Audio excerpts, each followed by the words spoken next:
자, 이 시간에 우리 하나님을 경외하는 마음으로 모두 자리에서 일어서셔서 하나님 말씀을 받겠습니다. 오늘 주시는 하나님 말씀은 갈라디아서 2장 20절 한 절 말씀만 받겠는데요. 이 말씀을 우리가 같이 합독하여 읽도록 하겠습니다. 시작.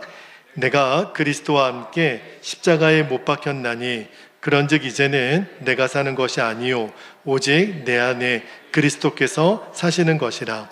이제 내가 육체 가운데 사는 것은 나를 사랑하사 나를 위하여 자기 자신을 버리신 하나님의 아들을 믿는 믿음 안에서 사는 것이라. 아멘. 하나님 말씀입니다. 모두 자리에 앉겠습니다. 지난주에 이용규 선교사님 말씀 통해서 우리가 정말 예배의 자리에 얼마나 생명을 걸고 하나님 앞에 나아가야 되는지를 큰 은혜를 주셨음을 인하여 감사하고 우리 성도님들을 그렇게 동일하게 축복합니다. 그 전주에 여러분 설교 제목을 기억하실지 모르겠는데 갈라디아서 6번째 말씀을 전할 때 나 하나 죽으면 모든 시험은 끝난다 라는 주제의 말씀을 전했는데, 그런데 여전히 우리 성도님들 중에 내가 죽는다라는 게 도대체 무슨 의미인지, 예수 믿으면 꼭 내가 죽어야 되나, 그 죽는다라는 거는 어떻게 하는 건지 여전히 그 부분에 대해서 좀 명쾌하지 않은 것 같아서 오늘 갈라디아서 2장 20절 한 절 말씀만 붙들고 말씀을 좀 나누려고 합니다. 자, 오늘 말씀 앞부분만 다시 한번 보면 바울이 이렇게 얘기하죠. 내가 그리스도와 함께 십자가에 못 박혔나니, 죽었다는 뜻이에요. 그런즉 이제는 내가 산 것이 아니요 오직 내 안에 그리스도께서 사신 것이라. 여러분, 바울이 지금 이 고백을 하는 것은 너무너무 예수 믿는 게 힘들어서 또는 슬퍼서 무슨 비장한 분위기로 말하는 게 아니에요. 바울이 지금 이 고백을 하는 것은 내가 죽어도 좋을 만큼 사랑하는 사람을 만난 기쁨과 감격입니다. 여러분, 쉽게 여러분의 이해를 돕기 위해서 여러분 결혼식장에 신랑과 신부가 입장을 하죠. 그때 신랑 신부 마음에 이런 마음이 있을 수 있을까요? 내가 이제 이 남자, 이 여자 외에는 다른 사람을 사랑할 수 없다니 너무 슬퍼서 앞으로 어떻게 살지? 이런 마음 갖고 있는 신랑 신부가 있을까요? 이런 마음이 든다면 제정신이 아니겠죠. 신랑 신부가 이제 목사님 앞에서 결혼 서약을 할 때 성경책에 자신들의 손을 얹고 이런 서약을 하죠. 죽을 때까지 나는 내 남편, 내 아내만 사랑하겠습니다. 이 서약을 하고 신랑 신부가 부부가 되는 거예요. 그런데 여러분, 그 결혼 서약하는 신랑 신부가 나는 이 남자만 사랑하겠습니다, 나는 이 여자만 사랑하겠습니다, 이런 고백을 하는 걸 보면 여러분 느낌이 슬픕니까? 아이고 안 됐네, 어떻게 한 사람만 사랑해, 어떻게 한 사람만 평생 그렇게 바라보고 살아, 그런 마음 듭니까? 아니죠. 참 두 사람이 행복하겠다, 참 좋겠다. 여러분, 그 고백은요 행복한 사람만 하는 고백 아닙니까? 여러분, 지금 이 이야기를 하는 거예요. 사도 바울이 오늘 갈라디아서 2장 20절의 고백은 하나님을 믿어도 이렇게 믿는 것이 진짜이고 행복이라는 거예요. 여러분, 갈라디아서 2장 20절 뒷부분에 보니까 바울이 이렇게 고백하죠. 나를 사랑하사 그래요. 나를 위하여 자기 몸을 버리신 하나님의 아들을 믿는 믿음 안에서 사는 것이라. 바울이 뭘 깨달았냐면 하나님의 나를 얼마나 사랑하셨는지 그것을 깨닫는 거예요. 그리고 나서 바울이 이방인의 사도가 됩니다. 그리고 나중에 바울이 이 세상의 그 어떤 것도 나를 향한 하나님의 사랑에서 끊을 수 없다고 이렇게 고백을 하죠. 로마서 8장 38절 39절 한번 볼게요. 내가 확신하노니 사망이나 생명이나 천사들이나 권세자들이나 현재일이나 장래일이나 능력이나 높음이나 깊음이나 다른 어떤 피조물이라도 우리 주 그리스도 예수 안에 있는 하나님의 사랑에서 끊을 수 없으리라. 그러니까 바울이 이 사랑 하나 깨달은 거예요. 이 은혜 하나 깨닫고 내 자신을 하나님께 드린 겁니다.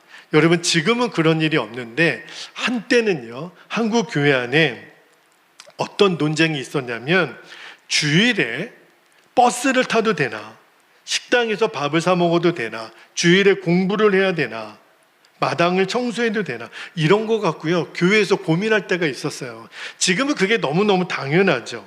그런데 왜 그런 고민을 했냐면 그렇게 해야 주일을 거룩하게 지킨다고 생각을 했어요. 그러니까 어떤 마음의 심성이 사람들 마음에 깔려 있었냐면 하나님은 너무너무 까다로우신 분이에요. 하나님 믿는 게 너무너무 어려운 거예요.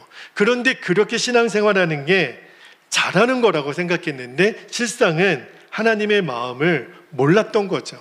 여러분, 하나님은 그렇게 한다고 해서 기뻐하시는 하나님이 아니세요. 하나님은요, 기본적으로 저와 여러분을 너무너무 사랑하세요. 하나님은 돋보기로 우리를 훑어보면서 지난 한 주 동안 무슨 죄를 졌나, 무슨 말씀을 어겼나, 그거를 살피시는 하나님이 아니에요. 우리가 하나님의 사랑을 알고 나면 절대 그렇게 생활하지 않습니다. 제가 일본에서 선교사를 지낼 때 제가 참 감명을 받았던 일본의 성자라고 여겼던 가가와 도요히코라고 하는 유명한 사람이 있어요. 그분은요, 얼마나 청빈하게 살았는지 일체 살해를 받지 않고 어떤 사역을 했냐면 그분이 사역했던 대상이 누구냐면 그 거리의 불량아들, 그리고 거지들, 그리고 창녀들, 이런 사람들을 데리고 공동생활을 하면서 목회를 했어요. 그런데 그 가가와 도요히코 친구들이 이해가 안 되는 거예요. 그렇게 공부를 많이 하고 그렇게 사람들로부터 칭찬받았던 네가 이런 사람들을 대상으로 목회를 한다고? 술주정뱅이들이 그 가가와 도요히코에게 돈을 달라 그러면 돈을 주고, 예배 도중에 밖에서 손님이 찾아오면 창녀들이 또 몸을 팔러 나가고, 친구들이 와서 이게 전도야? 이게 선교야? 이거 위선자 아니야? 너는 오히려 악을 조장하는 거 아니야? 저런 사람은 말씀대로 살게 해야지, 네가 무조건 받아주니까 자기의 삶을 고치지 않고 저렇게 죄를 짓는 거 아니야? 막 따졌어요. 그때 가가와 도요히코가 이렇게 얘기합니다. 나는 저들이 나를 10번 속여도 나는 11번 믿는 수밖에 없고, 내가 저들의 칼에 맞아 죽는다 하더라도 나는 저들을 믿고 사랑하는 것밖에 없어. 예수님이 제자들이 배신할 거를 알면서도 제자들의 발을 씻기시고 성찬을 베푸신 거, 그로 인하여 예수님이 그 죄악으로 심장을 찔려 죽으시지 않았나. 그러나 그 이후에 그들의 제자들에게 생명의 역사가 일어나지 않았나. 나는 그 역사를 믿네. 그렇게 대답을 하더라는. 친구들은 이해가 안 되죠. 율법적인 판단으로는 무조건적인 용서, 사랑이 이해가 안 돼요. 그러나 여러분, 일본 기독교 역사 안에 그 가가와 도요히코로 인해서 얼마나 많은 사람들이 예수님을 믿게 됐는지 몰라요. 수없이 많은 그리스도인들이 생겨났습니다. 여러분, 신앙생활은요, 율법의 메인 생활하는 게 아니에요. 은혜의 감격에 넘친 신앙생활을 해야 됩니다. 자, 그런데 어떻게 하면 우리도 바울처럼 하나님의 놀라운 사랑을 알 수 있을까? 알게 될까? 많은 사람들이요, 이런 생각을 해요. 목사님, 바울은요, 특별한 사람이니까 하나님의 사랑을 체험하고 그렇게 살았지만 저는요, 그런 체험이 없어요. 나는 하나님의 특별한 사랑을 받았다라는 그런 경험을 잘 모르겠어요. 그러니까 바울처럼 살지 못한다고 생각하는데 절대 그렇지 않아요. 여러분, 하나님의 사랑이 바울은 더 많이 사랑하고 우리는 덜 사랑하고 아닙니다. 하나님의 사랑은 바울이나 우리에게 똑같이 주셨어요. 뭐가 다른 거죠? 하나님의 사랑은 바울에게도 우리에게도 똑같이 주셨는데 바울은 그 하나님의 사랑을 확신했고 우리는 확신하지 못하고 있는 딱 그 차이예요. 여러분, 바울이 처음부터 하나님의 사랑을 확신했던 사람 아니죠. 바울은요, 하나님 사랑 받고 싶었어요. 어떻게 하면 하나님의 사랑을 받을 수 있을까 안달했던 사람이 바울이었죠. 그래서 그가 선택했던 방법이 뭐냐면 유대교와 율법에 열심을 다했어요. 그러면 하나님의 사랑을 받을 줄로 알았어요. 심지어는요, 예수님을 믿는 사람, 예수님의 부활을 전하는 교회와 성도들을 핍박하는 사람이었죠. 왜? 그러면 하나님이 기뻐하실 줄로 알았어요. 여러분, 바울은요, 여전히 하나님의 사랑을 받고 싶어만 했어요. 이미 받고 있는 줄을 몰랐어요. 만약에 그가 하나님의 사랑을 받고 있는 줄 알았다면 그렇게 살지 않았겠죠. 여러분, 하나님의 사랑을 진짜 믿는 사람은 그렇게 살지 않습니다. 그런데 사도 바울이 그 하나님의 사랑을 어떻게 체험했냐면 그가 예수 믿는 사람을 죽이려고 다메섹 도상에 가는 길에 빛으로 임하신 예수님을 만나요. 땅에 엎드러져서 예수님의 음성을 듣습니다. 사울아, 사울아, 네가 어찌하여 나를 핍박하느냐? 누구십니까? 여러분, 나는 네가 핍박하는 예수다. 사울이 분명히 들어요. 지나가는 그 옆에 있는 사람들은 소리만 듣고 아무것도 보지 못했다고 했는데 이제까지 바울은 그냥 율법을 지키려고 열심을 내었지만 그런 하나님의 아들을 핍박했는데도 나를 사랑하셔서 독생자를 죽게 하시고 나를 이방인의 사도로 삼으신 그 은혜 때문에 사울이 바울이 되는 역사가 일어납니다. 여러분, 그때부터요, 바울은 하나님의 사랑을 열망하는 사람이 아니었어요. 그냥 하나님의 사랑을 믿는 사람이 된 거예요. 여러분도 목사님, 저도 하나님의 특별한 사랑을 받고 있나요? 그럼요. 당연하죠. 이 자리에 앉아있는 여러분 중에 하나님의 사랑을 받고 있지 않는 사람은 없습니다. 그럼 목사님, 증거가 있나요? 나도 하나님의 사랑을 받고 있는 증거 좀 보여주세요. 여러분에게 오늘 그 증거 하나를 말씀드리고 싶어요. 여기 앞에 보면 성찬상이 있습니다. 저희 교회는 매월 첫 번째 주일에 성찬식을 하는데 여러분, 하나님이 나를 얼마나 사랑하시는지 그 증거가 바로 여러분이 오늘 참여하는 이 성찬식이에요. 여러분, 성찬을 받으면서 주님의 몸과 주님의 피를 상징하는 떡과 포도주를 먹고 마시죠. 여러분, 이 성찬의 복이요, 우리가 하나님 앞에서 받는 가장 놀라운 복을 아셔야 돼요. 여러분, 지난주에 제가 지난번 설교 때 그런 말씀을 드렸어요. 누군가 내 아들을 죽였을 때 범인을 잡았어요? 그러면 그 즉시 내가 그 범인을 죽이면 뭐 한 거예요? 복수한 거죠. 그런데 그렇게는 할 수 없고 법의 심판을 받게 하면 정의를 실현한 거죠. 그러나 또 하나, 그 내 아들을 죽인 범인을 내 아들로 삼았다면 그게 바로 은혜라 그랬어요. 어느 쪽이 우리의 심령에 가까웁니까? 우리는 복수하거나 정의를 실현하는 쪽에 가깝죠. 자, 그런데 여러분에게 다시 한번 이렇게 묻고 싶어요. 여러분, 우리가 이런 은혜를 받았다라고 하는 것이 믿어집니까? 여러분, 성찬은요, 내가 죽어 마땅한 내가 오히려 내가 죽인 그 부모의 자녀가 되는 은혜를 누린 것과 똑같은 복이에요. 그거를 알려주시는 의식입니다. 왜 그러냐면 죄는 내가 지었잖아요. 그런데 왜 죄값은 예수님이 지시는 거죠?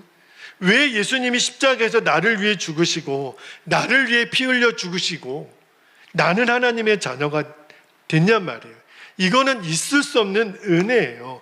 여러분, 성찬은요, 어떤 의미가 있냐면 우리가 조금 후에 떡과 포도주를 먹고 마시죠. 그러면 이게 내 목으로 넘어가서 나와 하나가 되는 거예요. 내가 떡과 포도주를 입으로 먹고 마신 다음에는 이 떡과 포도주는 나와 분리가 되지 않아요.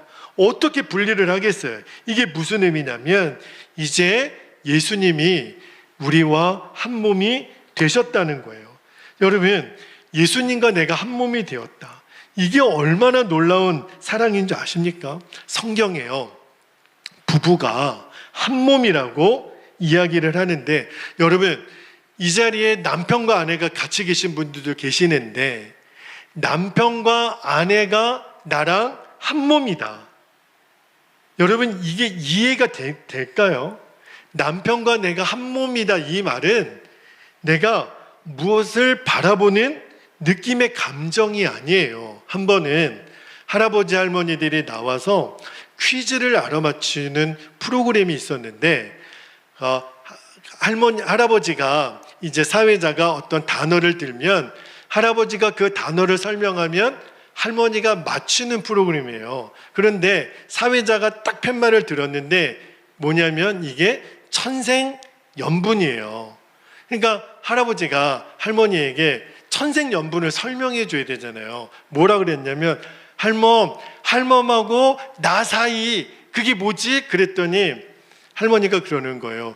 왼수. 아니, 두자 말고 넉자. 그랬더니 평생 왼수. 그러더래요.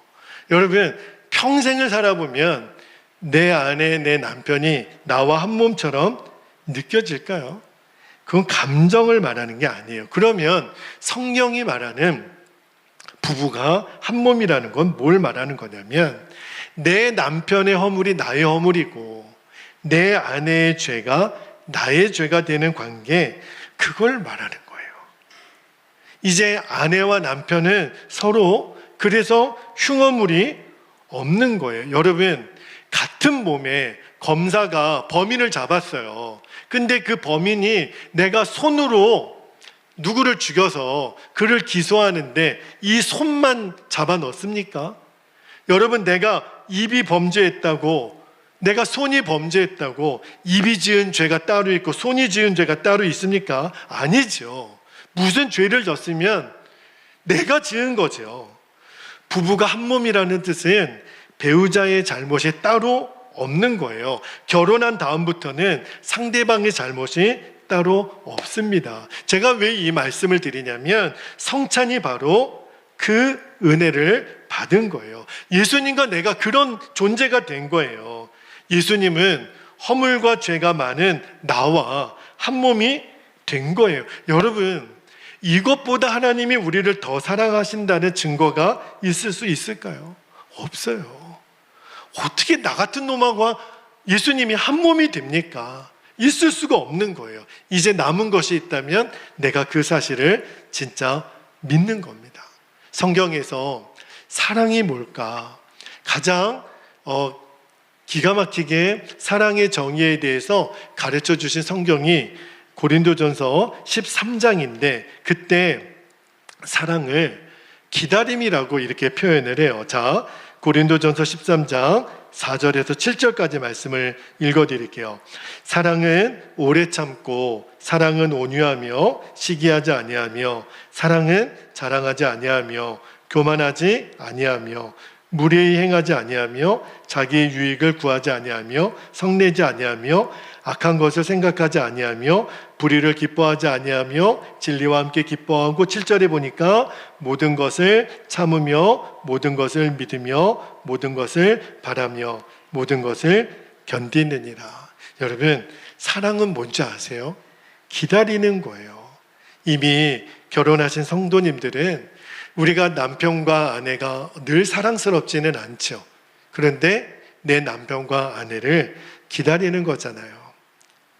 어제보다 오늘, 오늘보다 내일 더 나를 사랑해 줄 남편, 나를 사랑해 줄 아내를 기다리면서 우리가 이렇게 살아온 것이고, 아직 결혼하지 않은 우리 청년들도 지금 아직 누군지는 여러분들이 모르겠지만 나를 평생 사랑할 그 누군가를 지금은 기다리는 시간이죠. 곧 만나게 될 거예요. 사랑은요, 기다림이에요. 제가 이 말씀을 여러분에게 왜 드리냐면, 날마다 이렇게 우리를 기다려주시는 분이 계세요. 근데 그분은요, 내 마음 앞에서 기다리고 계시는데, 요한계시록 3장 20절에 보니까 볼지어다 내가 문 밖에 서서 두드리노니 누구든지 내 음성을 듣고 문을 열면 내가 그에게로 들어가 그와 더불어 먹고 그는 나와 더불어 먹으리라. 주님은 저와 여러분 마음 앞에서 기다리고 계세요. 멀리서 기다리시는 게 아니에요. 지금 저와 여러분 마음 앞에서 준철아, 내가 너를 너무 사랑해. 너가 할 일은 마음의 문만 열면 돼. 여러분, 마음은요, 누가 나 대신에 열어줄 수가 없어요. 목사님, 내 마음을 연다는 게 도대체 뭐예요? 그게 뭘까요? 내가 하나님의 사랑을 믿는 거예요. 하나님은 정말 나를 사랑하신다. 여러분이 오늘 성찬빵을 집고 잔을 받을 때 우리는 지금 한 달에 한 번 베델교회에서는 성찬을 하는데 그게 아니라 떡과 포도주를 여러분이 받을 때 맞아, 나는 예수님과 한 몸이 된 사람이야. 나는 지금 하나님의 사랑 앞에 있는 거야. 그거를 믿고 붙잡게 되기를 축복합니다. 오늘 성찬을 통해서 사도 바울과 조금도 다를 것이 없는 사도 바울이 경험했던 그 하나님의 사랑, 이제 우리가 감격하고 우리가 붙잡는 시간 되기를 축복합니다. 아가서 8장 6절에 보면 이런 표현이 있어요. 오늘 설교 제목인데, 사랑은 죽음같이 강하고.